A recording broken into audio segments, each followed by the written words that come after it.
Hello बच्चों, आप सभी कैसे हो। आशा करता हूँ कि आप लोग अच्छे होंगे, आपकी तैयारी मस्त चल रही होगी। और आज हम जो है आपके लिए क्लास 10th में वीवीआई क्वेश्चन लेकर के आए हैं, साइंस सब्जेक्ट को लेकर के। तो आप इसे देखना ना भूलें, क्योंकि मैं आपको और फिजिक्स केमिस्ट्री बायोलॉजी का जो मेन क्वेश्चन है उसको मैं बताने वाला हूँ। इसमें आपको देखने से जो है आपको ये याद हो जाएंगे और आपको बिल्कुल परीक्षा में हेल्प करेंगे। तो चलिए आज का सेशन स्टार्ट करते हैं। देख सकते हैं लिखा हुआ है science class 10th VVI for exam 2026, यानी कि 2026 में जो एग्ज़ाम देने वाले बच्चे हैं उनके लिए काफ़ी महत्वपूर्ण वीडियो है ये। तो बिना स्किप किए हुए देखेंगे। चलिए स्टार्ट करते हैं। आप पहला क्वेश्चन है आपका कि उत्तल दर्पण में आवर्धन का महत्तम मान है। उत्तल दर्पण में आवर्धन का महत्तम मान क्या होता है? तो आपके ऑप्शन है 2, 1, 1/2 या अनंत। तो इसमें आपके ऑप्शन नंबर क्या हो जाएंगे? तो ये आपके ऑप्शन नंबर बिल्कुल पहले आप अपने से टिक मार सकते हैं। उसके बाद ये एक प्रकार से टेस्ट की तरह है, आप अपना खुद से जांच कर सकते हैं कि आपने कितना सही किया। तो ये आपका ऑप्शन नंबर सी हो जाएगा, 1/2। ठीक है। जो भी आपको गलत लगे बिल्कुल आप लोग उसको कमेंट में ज़रूर बताइएगा कि हमने जो गलत बताया या आपने जो गलत किया वो बिल्कुल बताएंगे कि आपका कितना सही हो पाया। तो चलिए, एक प्रिज्म कितनी सतहों से घिरा होता है? नेक्स्ट क्वेश्चन है एक प्रिज्म कितने सतहों से घिरा होता है? काफ़ी इंपॉर्टेंट क्वेश्चन है और इसमें आपको बताना है। तो इसमें कौन सा होगा? तो आपके अनुसार जो होगा आप लोग बताएंगे। हमारे अनुसार ऑप्शन नंबर जो है डी बिल्कुल राइट आंसर है। एक प्रिज्म 5 सतहों से घिरा होता है। नेक्स्ट क्वेश्चन है चुंबकीय फ्लक्स का एसआई मात्रक है। इम्पोर्टेंट क्वेश्चन है ये क्वेश्चन, बिल्कुल आपके एग्जाम में रह सकते हैं। चुंबकीय फ्लक्स का एसआई मात्रक क्या है? आपको बताना है वाट, जूल, वेबर या न्यूटन। तो इसके ऑप्शन नंबर सी वेबर हो जाएंगे सही आंसर। नेक्स्ट क्वेश्चन है आपके स्क्रीन पर आवेश का मात्रक क्या है? आवेश का मात्रक क्या है? कूलम, यहाँ पे होना चाहिए वाट, यहाँ वाट लिखा गया है, इसको वाट वाट समझेंगे। वाकट वाट होता है ना। और इस प्रकार से एम्पियर या वोल्ट, इसमें से क्या हो जाएगा? तो इसमें आपका जो है आवेश का मात्रक है ना, तो आवेश का मात्रक क्या होता है? कूलम होता है। आवेश का मात्रक क्या होता है? कूलम। तो बिल्कुल नेक्स्ट क्वेश्चन की हम लोग बढ़ते हैं। नेक्स्ट क्वेश्चन आपका है स्क्रीन पर दूर दृष्टि दोष वाले मनुष्य के चश्मे में होता है।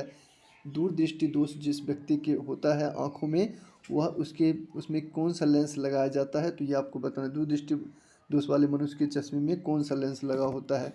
इस क्वेश्चन के कहने का मतलब ये है। तो आपको बताना है कौन सा होगा। चलिए, लिखा हुआ आप देख पढ़ पा रहे होंगे। अवतल लेंस, उत्तल लेंस या के बेलन का लेंस या फिर समतल का लेंस, कौन सा होगा? तो इसका ऑप्शन नंबर बी जो है बिल्कुल करेक्ट हो जाएगा, उत्तल लेंस। नेक्स्ट क्वेश्चन बढ़ते हैं। तो नेक्स्ट क्वेश्चन है आप लोग ये भी बताएंगे, अगर अच्छा क्वेश्चन आपके लिए मैं सजेस्ट किया हूँ तो बिल्कुल आप बताएंगे कि यस ये क्वेश्चन काफ़ी इम्पोर्टेंट है। तब मैं आपके लिए नेक्स्ट पार्ट लेकर के आऊँगा वीवीआई क्वेश्चन का, साइंस का। ठीक है। देखिए 6 नंबर में कहा जाए कि निम्नलिखित में कौन उपधातु है? कौन उपधातु है? Fe है कि Ca है कि Ni है कि As है? ठीक है। ये सारे रासायनिक नाम यहाँ पे फेरम, Fe मतलब लोहा होता है। ठीक है।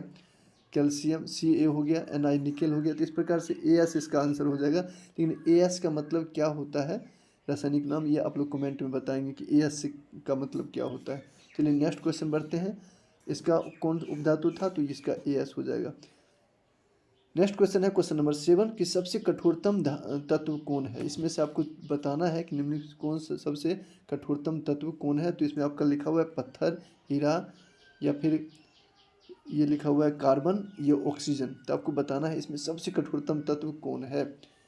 चलिए 7 नंबर में आप लोग मार ले होंगे एकदम। नेक्स्ट क्वेश्चन हम लोग इसमें जो है आपका ऑप्शन नंबर बी जो है बिल्कुल करेक्ट हो जाएगा, हीरा। हीरा जो होता है सबसे कठोरतम तत्व होता है। जितने भी तत्व होते हैं उसमें सबसे कठोरतम तत्व हीरा होता है, ये आप याद रखेंगे। नेक्स्ट क्वेश्चन है आपके स्क्रीन पर क्वेश्चन नंबर 8। क्वेश्चन नंबर 8 में कहा जा रहा है कि हीलियम कैसा तत्व है? बच्चों आप लोगों को पता होना चाहिए कि हीलियम कैसा तत्व है। अक्रिय, क्रियाशील या सक्रिय या उदासीन। तो इसमें ऑप्शन नंबर ए जो है बिल्कुल राइट आंसर हो जाएगा, यानी कि इसका हो जाएगा अक्रिय। ठीक है, ऑप्शन नंबर ए। नेक्स्ट बढ़ते हैं। नेक्स्ट क्वेश्चन आपके स्क्रीन पर है क्वेश्चन नंबर 9। देख सकते हैं क्वेश्चन नंबर 9 में कहा जा रहा है कि कौन सा अधातु विद्युत का सुचालक होता है? कौन सा अधातु विद्युत का सुचालक होता है? सल्फर, ग्रेफाइट या फिर क्लोरीन, या फिर यहाँ पर होना चाहिए एक दूसरा ऑप्शन होना चाहिए वो आप, तो यहाँ पर जो होना चाहिए आपका दूसरा ऑप्शन यहाँ पर होगा फास्फोरस। क्या होगा? फास्फोरस। ये आप समझ जाएं फास्फोरस, लेकिन इसका आंसर फास्फोरस तो नहीं होना चाहिए। इसका आंसर आपका ग्रेफाइट हो जाएगा। यानी कि कौन सा अधातु विद्युत का सुचालक होता है? तो ग्रेफाइट। याद रखेंगे कौन सा अधातु, धातु नहीं अधातु विद्युत का सुचालक होता है तो वह है ग्रेफाइट। ग्रेफाइट क्या है? अधातु है। ठीक है, याद रखेंगे। नेक्स्ट क्वेश्चन आपका है क्वेश्चन नंबर 10 कि कोशिका, यहाँ पर लिखा बेकिंग सोडा। बेकिंग सोडा का रासायनिक नाम क्या है? बिल्कुल इंपॉर्टेंट क्वेश्चन है। बेकिंग सोडा का रासायनिक नाम क्या है? सोडियम कार्बोनेट है कि सोडियम हाइड्रोजन कार्बोनेट है, या फिर कैल्शियम कार्बोनेट है, या कैल्शियम हाइड्रोजन कार्बोनेट है? इसका आप लोग बिल्कुल कमेंट में आंसर बताएंगे इसका क्या होगा। आप लोग इसका आंसर कमेंट बताएंगे कि इसका क्या होगा। चलिए यहाँ पर मैं छोड़ देता हूँ। नेक्स्ट क्वेश्चन है कि परजीवी पौधा का एक उदाहरण है, परजीवी पौधा का एक उदाहरण कौन सा इसमें से है? गोबर छत्ता है कि ब्रायोफिल्म है कि अमरबेल है कि चीड़ है? तो इसमें ऑप्शन नंबर सी जो है बिल्कुल करेक्ट हो जाएगा। आप लोगों को भी पता होगा कि परजीवी पौधा है अमरबेल। नेक्स्ट क्वेश्चन है, नेक्स्ट क्वेश्चन आपके स्क्रीन पर है कि कोशिका का पावर हाउस कहा जाता है। ये क्वेश्चन बार बार पूछा जाता है, आप लोग याद रखेंगे। कोशिका का पावर हाउस किसे कहा जाता है? तो माइटोकॉन्ड्रिया को कहा जाता है, माइटोकॉन्ड्रिया को कहा जाता है। नेक्स्ट क्वेश्चन देख सकते हैं, खुला परिवहन तंत्र पाया जाता है कौन से जीव में? खुला परिवहन तंत्र पाया जाता है। आपके ऑप्शन है कबूतर, तितली, या फिर मनुष्य, या फिर बिल्ली। तो इसमें से कौन हो जाएगा? तो इसमें ऑप्शन नंबर बी जो है बिल्कुल इसका करेक्ट हो जाएगा। खुला परिवहन तंत्र पाया जाता है तितली में, खुला परिवहन तंत्र पाया जाता है तितली में। याद रखेंगे। नेक्स्ट क्वेश्चन है कि मनुष्य में वृक्क संबंधित है, मनुष्य में जो वृक्क होता है वह किससे संबंधित है? वो उत्सर्जन तंत्र से संबंधित होता है, यानी उत्सर्जन से संबंधित होता है। निष्कासन यानी काम करता है, ये उत्सर्जन तंत्र हो जाएगा इसका आंसर। नेक्स्ट क्वेश्चन है क्वेश्चन नंबर 15, ये आपका लास्ट क्वेश्चन है। हमने 5 ऑब्जेक्टिव क्वेश्चन लिया था फिजिक्स, केमिस्ट्री, बायोलॉजी में से, जो कि काफ़ी इम्पोर्टेंट था।